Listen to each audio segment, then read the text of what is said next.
Semua, kita hidup di era digital di mana data, teknologi, dan kecerdasan buatan sudah menjadi bagian dari kehidupan sehari-hari.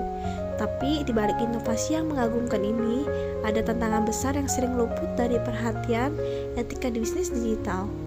Kita akan membahas tantangan etika yang muncul, contoh nyata pelanggaran, solusi yang bisa dilakukan perusahaan, serta opini saya tentang pentingnya kesadaran etika digital di masa depan. Bagian 1. Tantangan etika bisnis di era digital.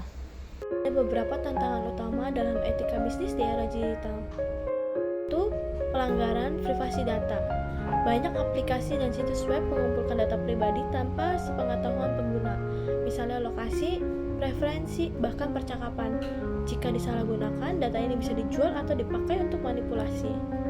2. Kecerdasan buatan AI dan bias algoritma. AI digunakan untuk menyaring lamaran kerja, menentukan iklan yang ditampilkan, atau bahkan menilai kelayakan pinjaman. Tapi tanpa etika, AI bisa melanggengkan diskriminasi, iklan manipulatif, dan clickbait. Banyak perusahaan digital menggunakan teknik iklan berbasis psikologi agar pengguna tergoda membeli, bahkan tanpa benar-benar membutuhkan produk tersebut. Bagian 2. Contoh kasus pelanggaran etika digital. Satu kasus besar adalah Facebook dan Cambridge Analytica. Pada tahun 2018, terbongkar bahwa data 87 juta pengguna Facebook dicuri tanpa izin dan dipakai untuk memengaruhi hasil pemilu AS dan referendum Brexit. Ini adalah bentuk eksploitasi data untuk kepentingan politik. Indonesia pernah terjadi kasus e-commerce besar yang menjual data pengguna ke pihak ketiga. Bahkan beberapa pinjol ilegal menyebarkan kontak dan foto pengguna tanpa persetujuan. Ini menunjukkan bahwa pelanggaran etika digital bisa berdampak luas, bukan hanya soal hukum, tetapi soal kepercayaan publik. 3. Bagaimana seharusnya perusahaan bertindak? Perusahaan perlu menjalankan bisnis digital dengan komitmen etis, bukan hanya mengejar keuntungan. Berikut langkah-langkah etis yang bisa dilakukan. Konten dan tanggung jawab sosial. Platform digital perlu bertanggung jawab atas konten yang beredar. Gunakan moderator manusia dan AI secara seimbang. Etika AI.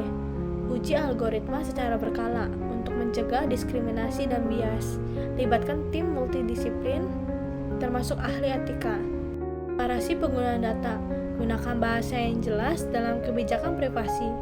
Jangan sembunyikan fakta di balik syarat dan ketentuan.